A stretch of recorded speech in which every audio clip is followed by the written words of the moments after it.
Hello, good evening, dear students. Today, the lesson deals with commonly confused words. Commonly confused words means words people tend to confuse a lot.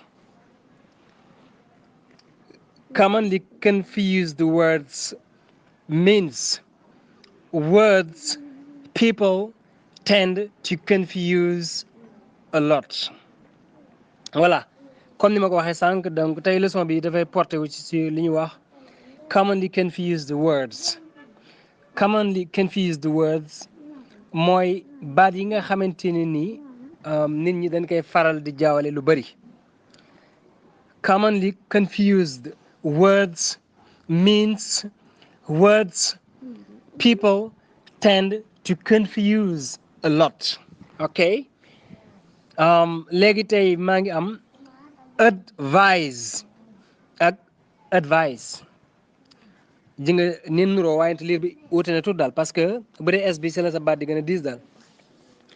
Advise bu dee see nga ne advice. Okay, so advice means to give an opinion or suggestion about what should be done. Pon advice mooy conseil daal maanaam conseil comme ça nga joxe sa xalaat wala benn proposition ci li nga xam ne en tout cas moom la kenn war a def daal. Example, what do you advise me to do mooy lan nga may conseiller pour ma def ko. What do you advise me to do? I don't know what to do mooy xam ma lan laa war a def. Please advise me mooy s'il te plaît jox ma conseil maanaam conseil ma daal conseil ma. So advise mooy conseiller, advice mooy conseil. Ok, now advice mooy conseil. Advice means an opinion or suggestion about what someone should do. Maanaam xalaat wala benn proposition bu jëm ci lu kenn war a def daal c'est-à-dire nga war a conseil kenn pour mu def dara wala yu mel noonu. Example, thank you for your advice. Jërëjëf ci sa conseil bi. It's been helpful.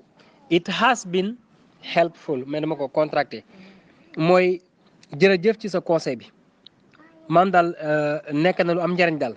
It's been helpful maanaam jàppale na ma trop daal dimbali na ma. Moustapha is a good friend mooy Moustapha sama xarit bu baax la.